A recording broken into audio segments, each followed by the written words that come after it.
We are here. It's UFC 319. Congrats on making it through 2 weeks of just pure apex slop.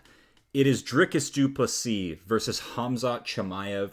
Massive middleweight matchup.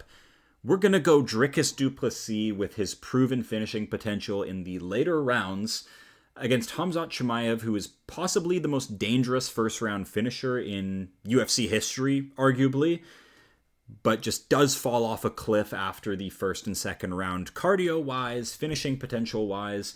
So we're going to go the drunken master, Dricus du Plessis. We're going Aaron PICO over Lerone Murphy. Crazy punch power, crazy wrestling pedigree. Lerone Murphy, very savvy, very intelligent, defensively responsible fighter, but low urgency. Gotta go Aaron PICO. He's from Jackson Wink. I trust the elite caliber. But it's time to set his feet in the UFC and actually fight something other than Bellator slop. Jeff Neal, Carlos Prates, super fun welterweight striking matchup. Jeff Neal's always struggled with those long, tall guys. He's lost to Neil Magny, pretty sad. Carlos Prates starched Neil Magny and just has a really great understanding of long, tall striking. Will Jeff Neal invade the pocket and knock him out? Probably not. I will favor Carlos Prates to win a UD decision or even sneak a nice, tasty knockout on the older Jeff Neal. Michael Venom Page, Cannoneer. Cannoneer is 45? Cannonier's last good performance, volume-wise, was Marvin Vettori, and he did bounce back against Gregory Robocop, but Michael Venom Page, just insane speed advantage. Former welterweight, now up at middleweight. A bit of a string bean, so I do worry for him in the physicality department. But Jared Cannonier, a bit too old. We've seen him struggle in kind of these speed-based matchups, so we're going to go Michael Venom Page. Why is Tim Elliott opening up a pay-per-view card? Kai ASAKURA all the way. I know he was completely fast-tracked and humiliated against Alexandre Pantoja, the champion. Tim Elliott has had 3 fight losing streaks, 4 fight losing streaks. So we're going Kai ASAKURA. King Green over Carlos Diego Ferreira, I'm sorry. Yeah, I love Bobby Green's volume. Yes, he has been starched and comatose by this kind of new generation of prospects, but Carlos Diego Ferreira ain't that. He's a 40-year-old. I know he's at Fortis MMA now. They're kind of, polishing up his boxing. That's going to fall right into the game of Bobby King Green, so gimme Green. Mikhail Oleksiejczuk, dangerous Polish boxer against the stone-aged but crafty Gerald Meerschaert. No, Mikhail Oleksiejczuk's good at sort of ripping apart slower fighters. That's kind of how he began his UFC career, like fighting fat asses like John Vellante. So he's accustomed to just whooping up on old-age pensioners, so he's going to get it done against Meerschaert. Baddie, Lupi Godinez, is just going to cook Jessica Andrade, who just only throws big, meaty hooks. Godinez is going to duck under them and just get her takedowns super easy. Probably going to be boring, but she's a cool gal. Hope she gets a finish. Our guy, Chase Hooper, going to goon it up and just banana split Alexander Hernandez, crotch ripper, like heel hook. Literally any submission that Chase Hooper wants. I think he can land it on Hernandez. So, yeah, excited to see Chase Hooper shine, farm some aura.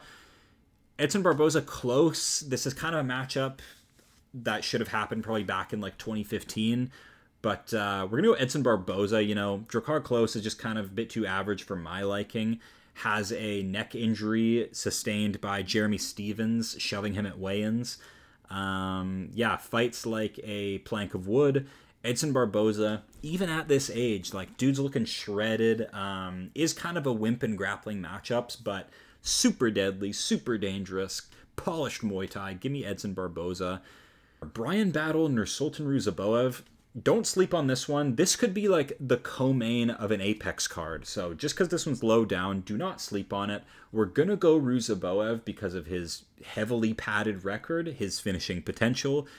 Brian Battle's last time out had to slime it up against Randy Brown and win with pitter-patter in the clinch. So we'll go Ruziboev, man. I want to see him go far. He's fun. He's dangerous. He gets into slop fests.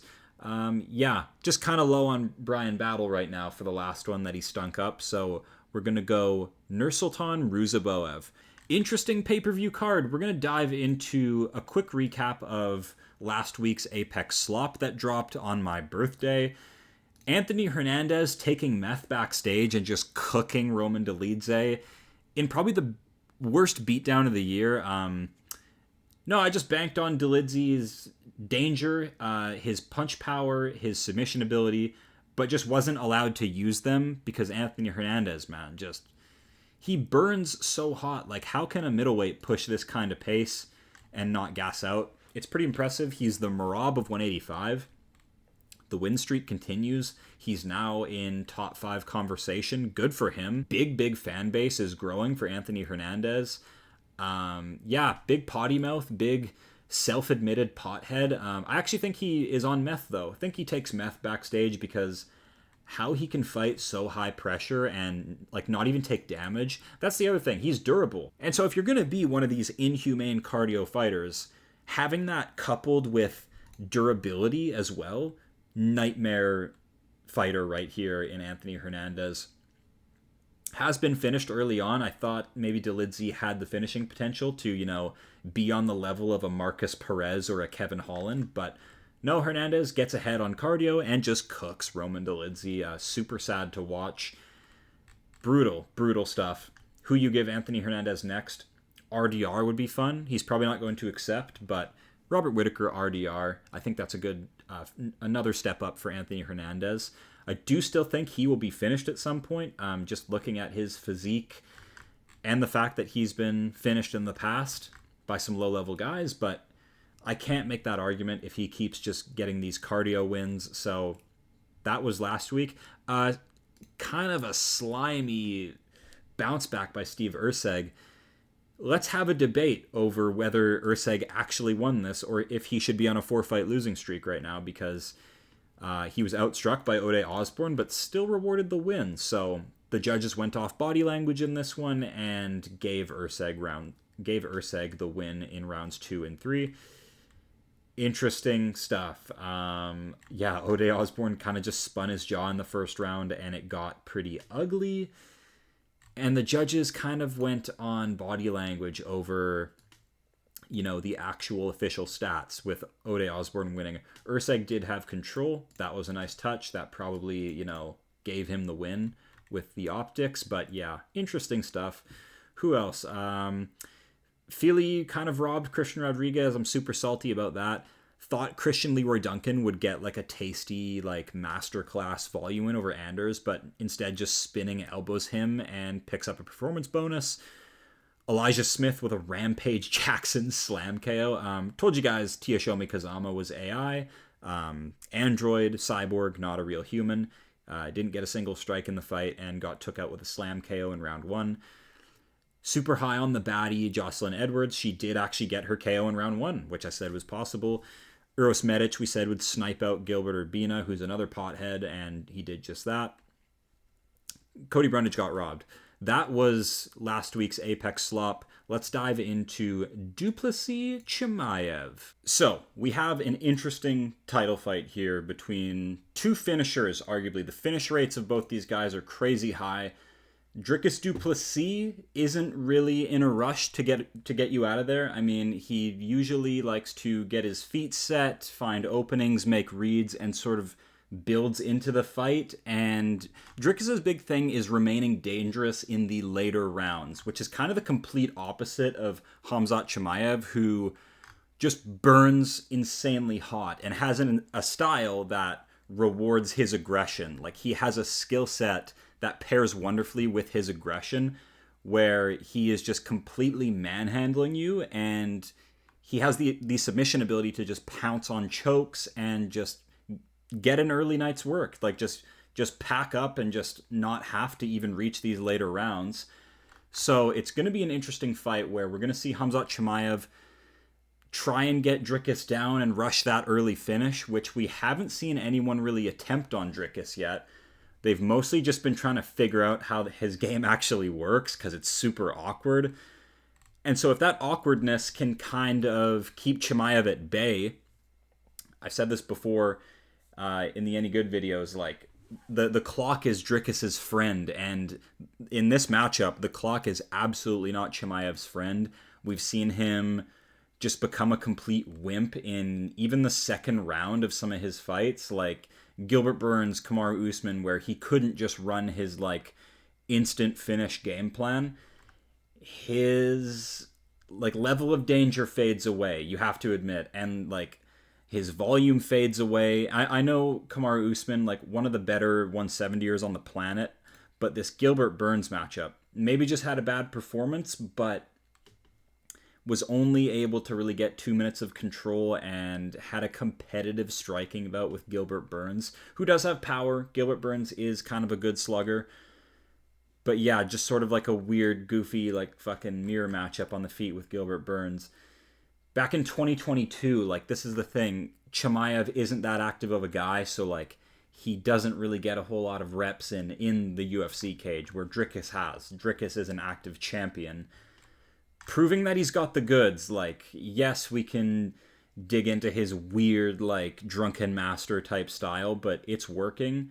He has an incredible physicality and build to make it work. He has shown us submissions as well, and not just kind of caveman striking. So, yeah, I have more positive things to say about Dricus than I do Chimaev. There is heavy stakes on this bout because we have two undefeated championship level fighters going at it. Like I said in the build-up, let's hope Khamzat Chimaev doesn't get the sniffles and just completely cave to like some kind of virus. During fight week, we've got a couple more days, fingers crossed, because this guy just can't help but get sick. Yeah, I don't know. Khamzat Chimaev's weird, man. Super dangerous, deadly, fast starter. Great submission ability, can take anyone down. But like the clock is his enemy. Never gone 4 rounds, never gone 5 rounds. And in rounds 3, he looks like shit. With his volume, his power falls off a cliff. In a fight that could reach the championship rounds, I will side with the guy that has proven to get finishes in the championship rounds.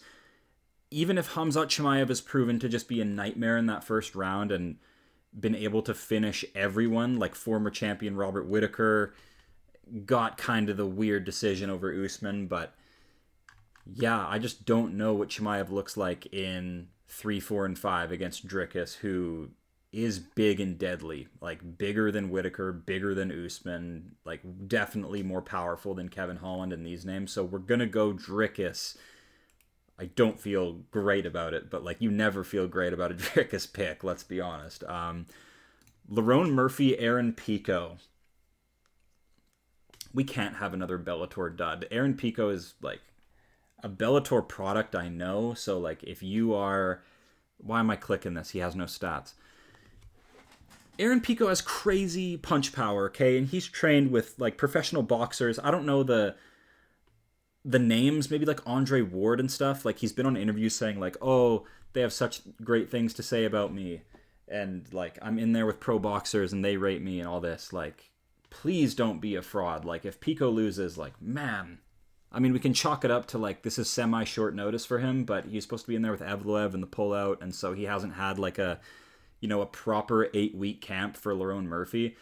So he could lose off that because Murphy is quite savvy.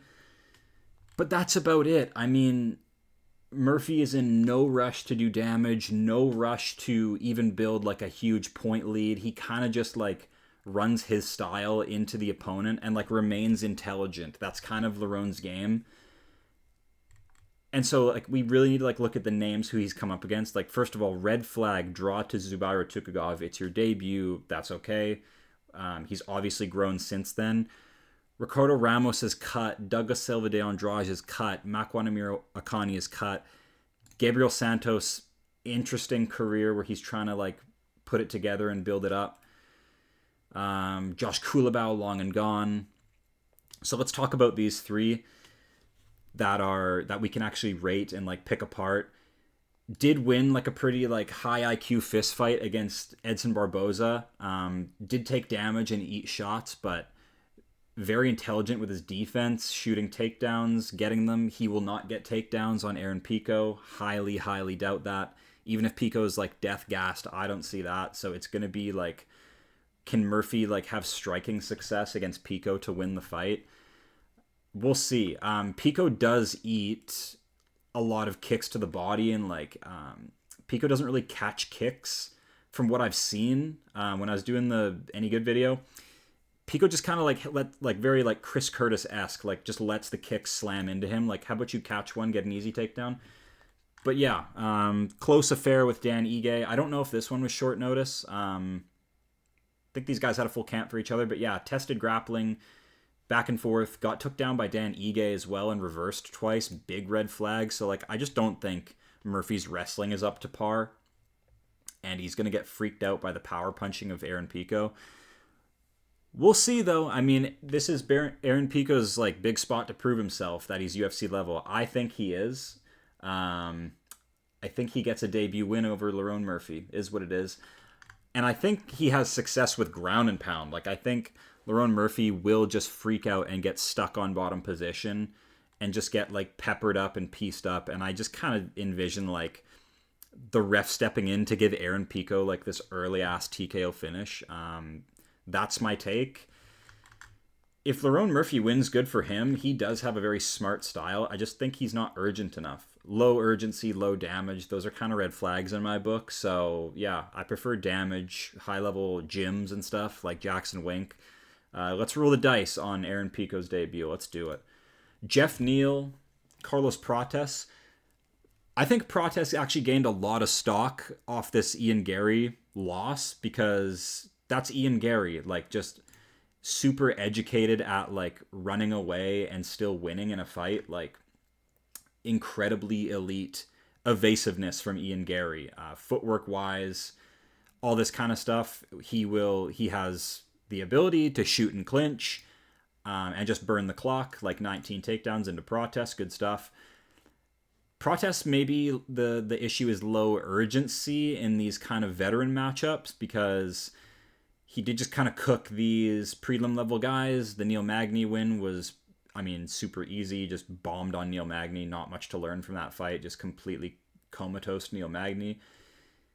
And yeah, at the end of the fight, like I was impressed by Prates' cardio to defend almost 20 takedowns and still have enough gas and urgency in the fifth. Like his game was not good enough to catch Ian Gary in the early portion of the fight, but at the end, when Gary was becoming a bit more basic, Prates still put his foot on the gas and tried to make a finish happen, which is awesome.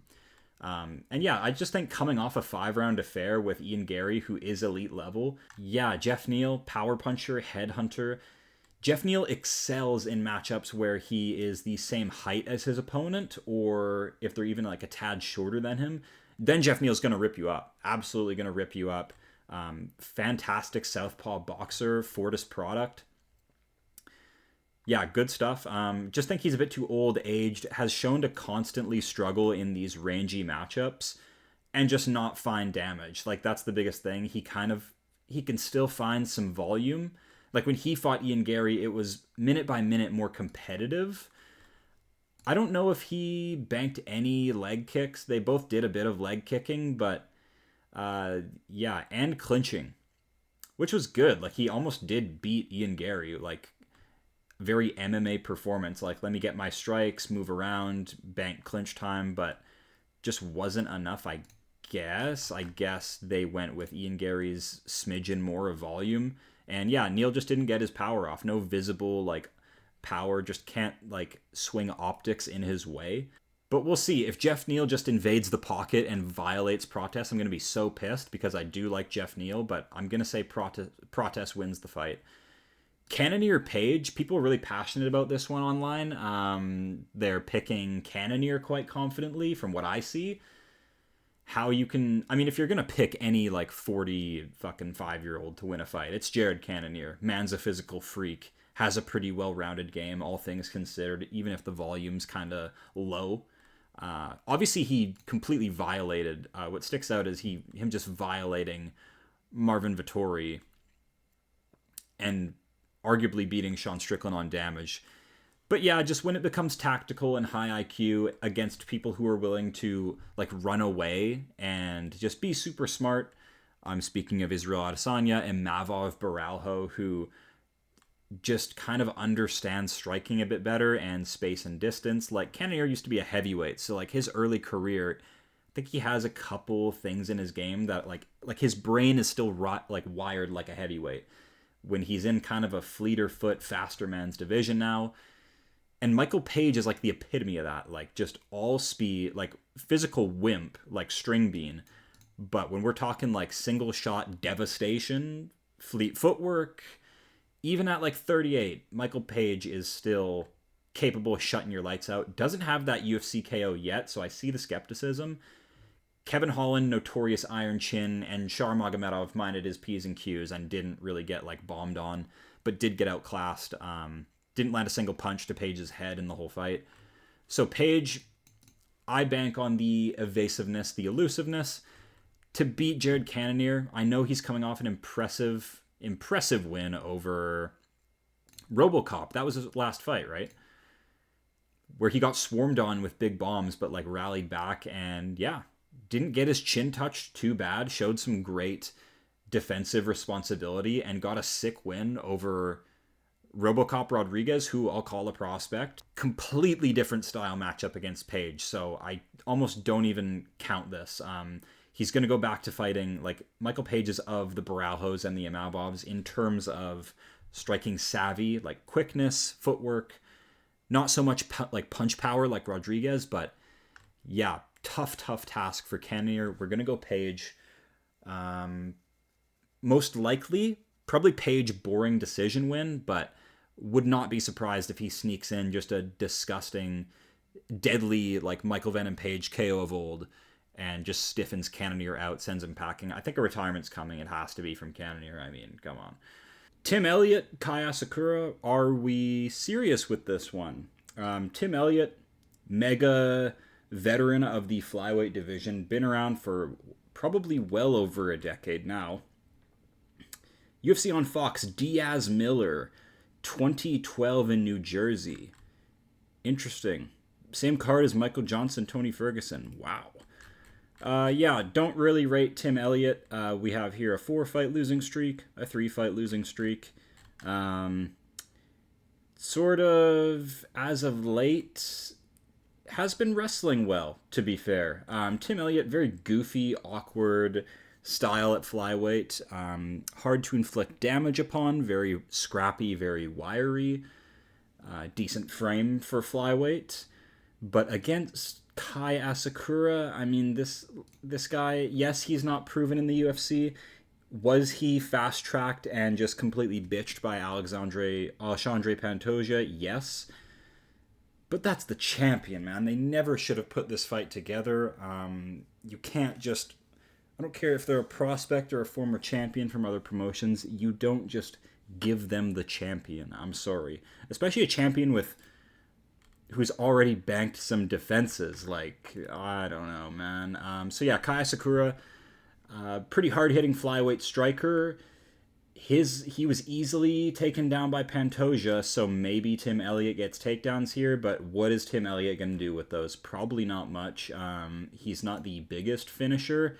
He is coming off an arm triangle over another Asuma Dwerji, so we'll see.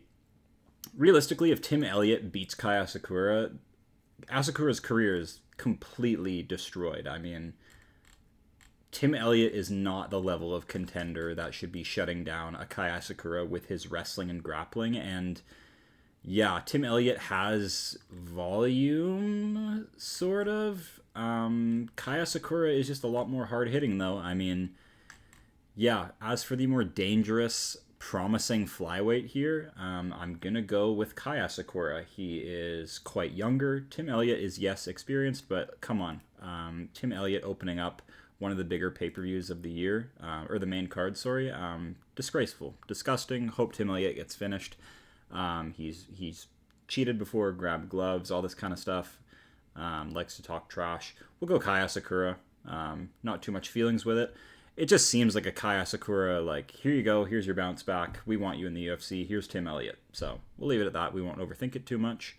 Our king, King Green, otherwise known as Bobby Green before he changed his name to King, midlife crisis, against Carlos Diego Ferreira.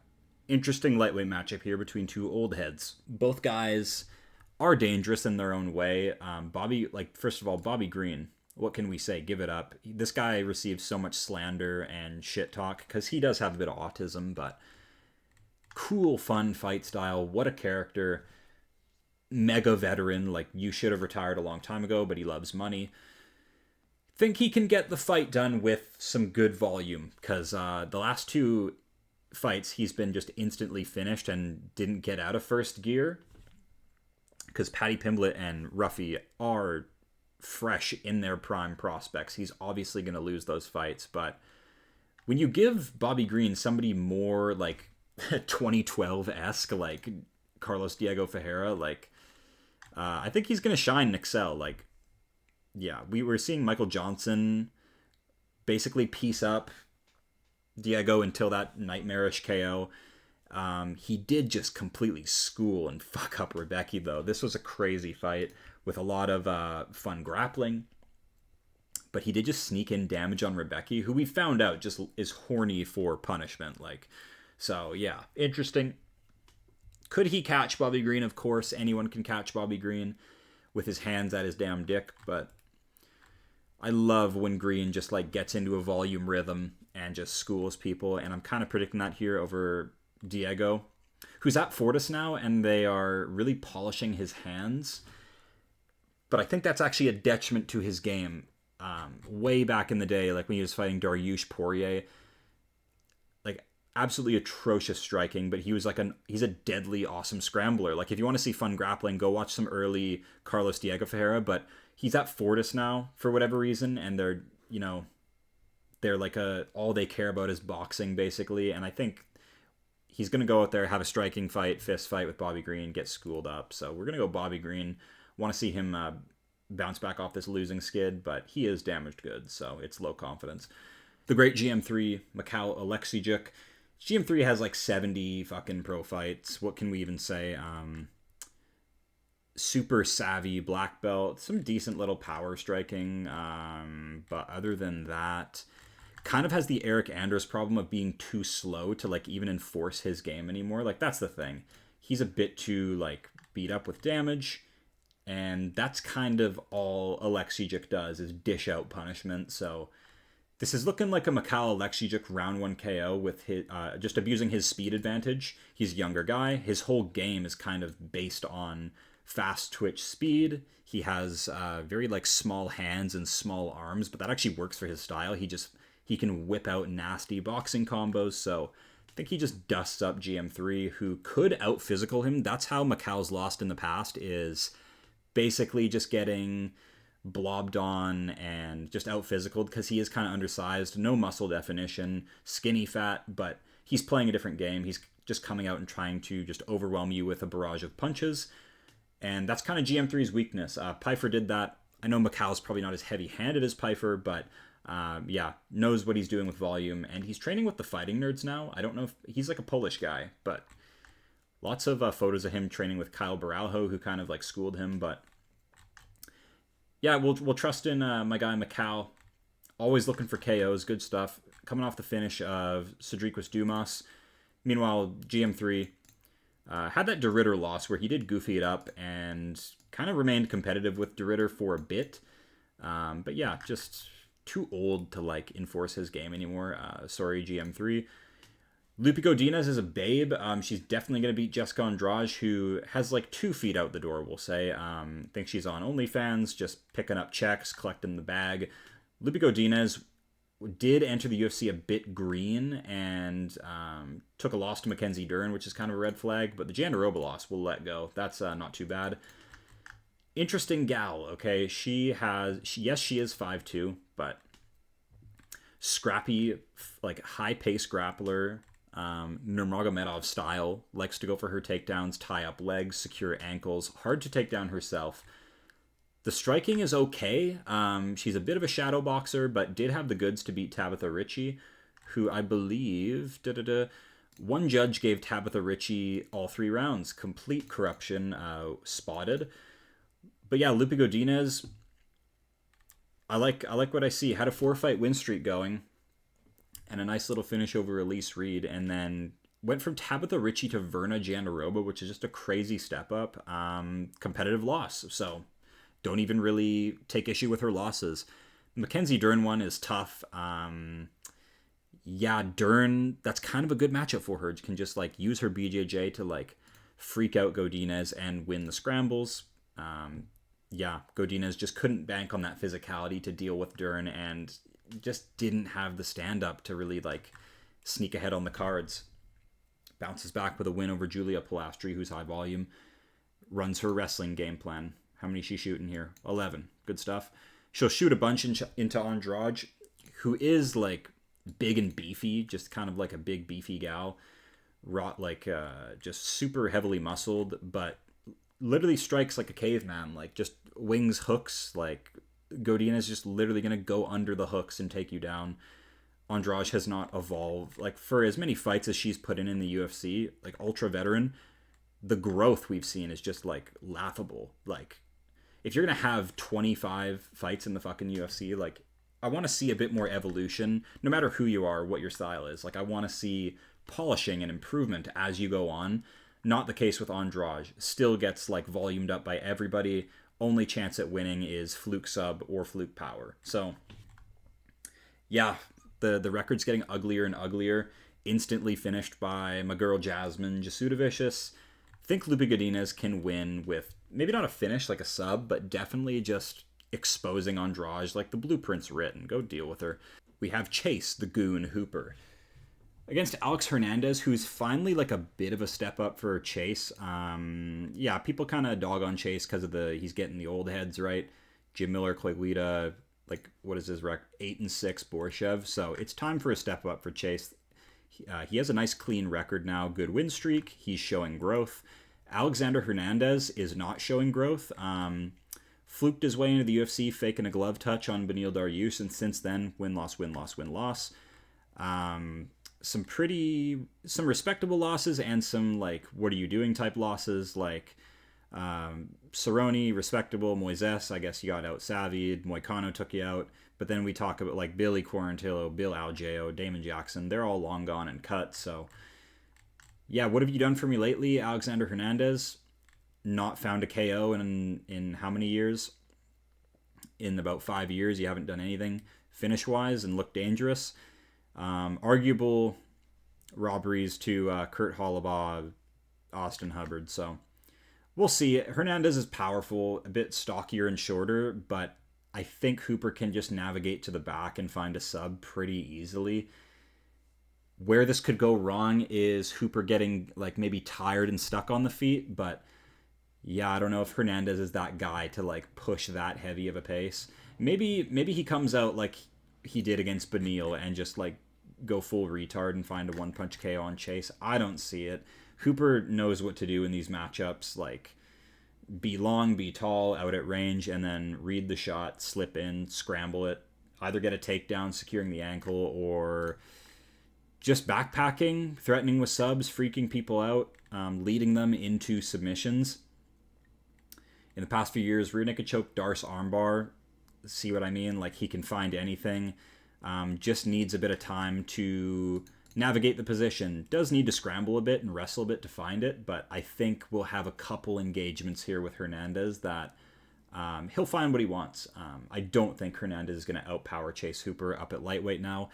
Is Hooper a bit of a string bean? Yes, but he's actually looking pretty strong. Hopefully didn't do no gooning this camp, and his arms are like strong and ready to go, and he gets a sub over Hernandez because I don't like Hernandez. And Hooper's the man. So let's see him go and get the W. Barboza close. More lightweights. These guys aren't getting any younger. Edson Barboza's a G. Always got to watch an Edson Barboza fight because he is capable of just catching bodies. Like the Billy Quarantillo knee. That was deadly. And sick fight of the night over Sadiq Youssef, who is just kind of like a young buck that he nearly got finished by. Barboza hit the deck once or twice, but didn't die and battled back, and Youssef eventually broke and quit. So Edson Barboza still got the goods at this age. Last time he fought was a long time ago against Lerone Murphy, where got out-figured out, out-pressured, and Lerone Murphy, didn't get hit with anything too deadly, kept the pace and pressure. How many takedowns did he shoot? He didn't shoot much, but made them count on Barboza. So, yeah, the main thing with Barboza is getting out physicaled and just like bum rushed with pressure. Klose isn't really that kind of a guy. He does like to shoot his takedowns and stuff, but just too much of a like well-rounder, like no urgency. Like, look at all these decisions. K over Brandon Jenkins, don't even know who that is. Joe Selecki's gone, so like Klose hasn't really done much for my liking. You've had about 8 years in the company, and you're still kind of the low level, mid level of the UFC. Edson Barboza's at least had, you know, kind of an up down career trajectory, but at the top of the sport. So we're gonna go Edson Barboza. He is just higher level than Drakkar Klose. Yes, he could lose by just like wilting to pressure, having like a PTSD freak out once Drakkar Klose starts wrestling, but we'll trust in the savvy Muay Thai of Edson Barboza to either just win a point battle or knock Drakkar Klose the fuck out. Brian the Butcher Battle. Everybody likes Brian Battle. Nursultan Ruziboev is also really interesting. This guy gets called a fraud because of his insanely padded regional record, but we can think of that in one of two ways, okay? Is he a completely padded record bum who has only finished like just people who have no business being in a cage fighting? Possibly. Or you can look at it like this guy has really put the work in to like become a good finisher, and like has practiced finishing people, even if they are bums. Like, he has spent the time in his life practicing getting finishes by KO, by sub. These two used to be welterweights, but then kind of started taking their careers more seriously. Now they end up in the weight class they kind of belong in. Brian Battle used to be a heavyweight, so he is slimmed down from a big frame and is just super like big boned, super durable, loves to pressure, has like lighter man's volume and like a heavy man frame and physicality. So Brian Battle, his game is very good. Took out Kevin Jusset, who is kind of a prospect, but I think he got cut. Kind of a robbery win over Randy Brown, who could have been more urgent, but I think just did outland Brian Battle, who majority like struck in the clinch. Yeah, 52. Like, so Brian Battle got the win over Randy Brown with kind of clinch pitter patter, rubbed people the wrong way. So he does need a bounce back here because, yeah, he blew up when he took out, what's his name? When he got the win over Jusset in Paris and kind of called out the crowd and kind of became this big heel, and like the next day there's just like TikTok edits of Brian Battle, and so his career kind of got a big spike there. But right after that, gets a robbery win, split decision, and now his stock is down. So he's looking for a bounce back. Ruziboev 6'5", just gigantic frame, long rangey striking, polished MMA finisher. Weird ass career though, like debuts and just starches Bruno Ferreira, who's a great middleweight prospect. Takes out Cedric Dumas by eye-poking him, and then gets completely embarrassed and shown to have no concept of wrestling to Joaquin Buckley, of all people. So, hard to really pinpoint where Ruziboev's career is going to go. After the Buckley loss, moves up to middleweight and gets like the bottom level, passes those tests. Bit of a slop fest with Stoltzfus that I wasn't a big fan of, honestly. Again, got like taken down with ease and like just blobbed on, slimied on. So Brian Battle could have success in the clinch here, but I don't know, man. Brian Battle, like, I'm sort of low on him after that last performance where he couldn't figure out a longer guy. He couldn't figure out Randy Brown, and yes, he didn't get hurt in that matchup, but did have to resort to just like bitching out and stalling in the clinch and winning with pitter patter. He could do that against Ruziboev, so that's probably honestly a smart game plan to just replicate that against Ruziboev. Slime it up. Yeah, Brian Battle, not a big wrestler, but did show to be quite educated in the clinch and very big-boned and strong in the clinch. Former heavyweight. But Ruziboev, I think, more dangerous at range. We're going to go Ruziboev. I don't know. He's been in the cage with Buckley, Bruno Ferreira. Looked good, all things considered. 4-1 in the UFC. Yeah, it's tough. It is tough. Brian Battle came off the Ultimate Fighter, so. But the pick will be Ruziboev, who does just have, like, 25 more professional fights than Brian Battle, even if they are just like padding his record, getting like crushing cans and like no name underground promotions. I'll still bank on it. Brian Battle, I'm low on him after the last one. Had to slime it up and win off pitter patter against Randy Brown. So yeah, Brian Battle, not a whole lot of wins that we really rate, like Urbina Gore, Sato, Gabe Green, Fletcher. All these guys are long gone and cut. So and exposed by Renat Fakhretdinov. Interesting stuff. And yeah, the last one with Randy Brown where he just won with like a slimy clinch performance. RUZIBOEV, on the other hand, I'm not high on his last win either. Don't get me wrong, slop fest with Dustin Stoltzfus, but Stoltzfus is the king of the slop fest. I mean, he can just pull you into that mud pit. So yeah, I don't know. RUZIBOEV proven to be dangerous. Buckley had to like transform into like a D1 wrestler to win that fight. So yeah. KO over Bruno Ferreira, I rate that massively. Bruno Ferreira is an awesome prospect. Catches the kick and like snipes out cold Bruno Ferreira. Deadly, awesome finish. Since then, hasn't looked great, but I'll bank on RUZIBOEV, my guy. Nursultan Black RUZIBOEV. He is not black. I believe he's I don't even know what his ethnicity is, if I'm being honest. Is he Kazakh? I don't know. But we'll go we'll go RUZIBOEV. Brian Battle is a former heavyweight, so he's very like big boned, and the Butcher is very fitting. Like he just kind of walks forward and chops you up. He's very imposing, very physical, because he was a former heavyweight, former fat ass. So he's very big boned and fights very strong. But when we're talking like technical ability, I'm gonna go RUZIBOEV. Don't sue me for that one. Can't complain about this one. We have so many big names on this card that, yeah, there's no complaints from me. And a couple like big names from other promotions. Like I never would have expected Aaron PICO, Michael Venom Page, and Kai Asakura just to be like nestled into a nice like big UFC pay-per-view. So lots of fun names on here. You're going to get to see a lot of high-level talent, and prelims are fun. I hope I'm predicting a lot of finishes on this card. Got a lot of like finish or bust type fighters. Like Khamzat Chimaev is finish or bust. Aaron Pico, arguably. Lots of people on this card, their only way to win is like seeking a finish. So it's going to be real fun. There's the event all wrapped up. Recent MMA news. The UFC is claimed that they're leaving this pay-per-view model, and they're now dealed up with CBS. I believe a $7 billion signing with CBS Network. So a lot of the fights are going to be, I believe, free on at least US television. We'll see how they actually do that.